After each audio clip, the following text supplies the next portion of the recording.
सच्ची तालीम हिंदी नैतिक कहानी। आज मैं आपको एक कहानी सुनाने जा रही हूँ जिसका नाम है सच्ची तालीम। दोस्तों, ये कहानी है शरारती राजू की। राजू एक ऐसा शरारती बच्चा है जिसने पूरे मोहल्ले की नाक में दम कर रखा है। उसकी शरारतें भी ऐसी होती कि लोगों के आपस में झगड़े ही करवा देती। वो कभी किसी की साइकिल पंचर कर देता तो कभी किसी के घर की बेल बजाकर भाग जाता। मोहल्ले वाले राजू से बहुत परेशान हो चुके थे। राजू की उम्र इतनी भी कम नहीं थी कि उसे बच्चा समझकर छोड़ दिया जाए, इसलिए सभी उसको बहुत डांटते और कभी कभी तो मार भी देते थे। जब उसके पापा दफ्तर से घर वापस आते तो राजू उनसे पड़ोसियों की शिकायत करता। कभी कहता उसे शर्मा अंकल ने डांटा या कभी गुप्ता आंटी ने झाड़ू से मारा। जब राजू के पापा पड़ोसियों से बात करने जाते तो पड़ोसी उल्टा उन्हें ही चार बातें सुना जाते। राजू के पापा उसकी शरारतों से परेशान हो चुके थे। एक दिन राजू के पापा ने सोचा आज वो दिन भर राजू के साथ रहेंगे और उसकी सभी शरारतों में उसका साथ देंगे। सुबह से ही राजू की शरारतें शुरू हो गई। उसने पड़ोसी का न्यूज़पेपर छिपा दिया। जब गुस्से से लाल पड़ोसी बाहर आया तो उन्हें देख राजू जोर जोर से हंसने लगा। इस बार राजू के साथ उसके पापा को देख पड़ोसी के गुस्से का पारा मई की गर्मी से भी कई गुना ज्यादा हो गया था। गुस्से से लाल पड़ोसी ने दोनों को बहुत सुनाए, पर जब राजू और उसके पापा को कोई फर्क नहीं पड़ा तो वो भी दरवाजा पटकते हुए घर के अंदर चला गया। अब मोहल्ले में बातें भी शुरू हो गई थी। लड़का क्या कम था जो बाप भी ऐसा करने लगा। राजू ने दिन भर बहुत सी शरारतें की, उसके पापा ने भी उसका भरपूर साथ दिया। रात को उसके पापा ने राजू से कहा, तुमने आज बहुत सारी शरारतें की और तुम्हें मजा भी बहुत आया, पर अब कल मैं शरारतें करूंगा, क्या तुम मेरा साथ दोगे? राजू को तो ये सुनकर मजा ही आ गया। अब अगले दिन सुबह राजू के पापा उसे सब्जी बेचने वाली बुढ़िया के पास ले गए। राजू अक्सर ही उस बुढ़िया को बहुत परेशान किया करता था। कभी उसकी सब्जियां फेंक देता तो कभी उसकी चप्पल चुरा लेता। फिर वो बुढ़िया डंडा लेकर उसके पीछे भागती।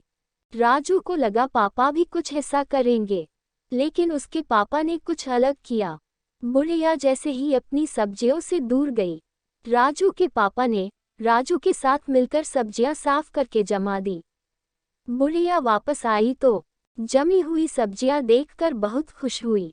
थोड़ी देर बाद जब बुढ़िया की आंख लग गई तो राजू के पापा ने बुढ़िया की टूटी चप्पल ठीक करवाकर रख दी।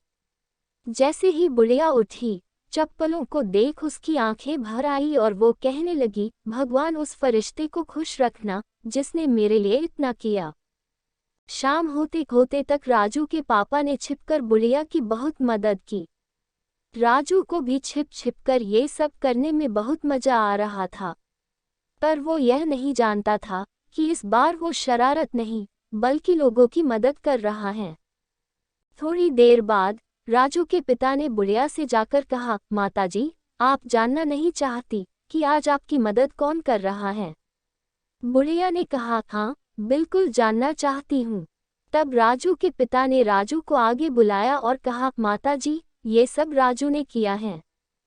राजू को लगा आज फिर बुढ़िया उसे झाड़ू से मारेगी और वो भागने लगा। तब बुढ़िया ने उसे पकड़ा और गले लगा लिया। साथ ही राजू को एक चॉकलेट भी दी। राजू को कुछ समझ नहीं आ रहा था। वो अपने पापा के साथ वापस घर आ गया। पूरे टाइम बोलते रहने वाला राजू आज चुप था। राजू के पापा ने उससे कहा, राजू बेटा, आज जो तुमने किया, क्या तुमको उससे खुशी मिली? राजू ने कहा, हाँ पापा, और एक चॉकलेट भी मिली। राजू के पापा जोर जोर से हंसने लगे।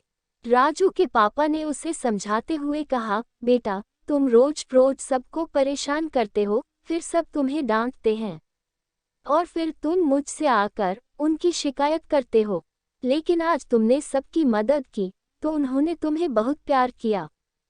राजू को सारी बातें समझ आ जाती हैं और वो शरारतें करना बंद कर देता है।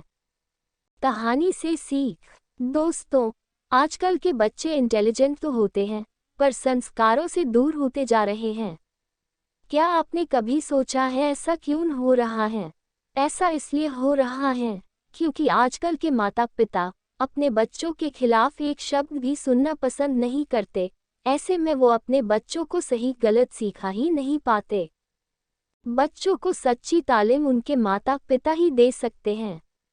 अगर राजू के पापा केवल उसी ही की बात सुनते और पड़ोसियों से लड़ते, तो वो राजू को कभी सही गलत का एहसास नहीं करवा पाते। अगर हर माँ बाप अपने बच्चे को बचपन से ही एक अच्छी तालीम दे, तो एक अच्छे समाज का निर्माण होगा।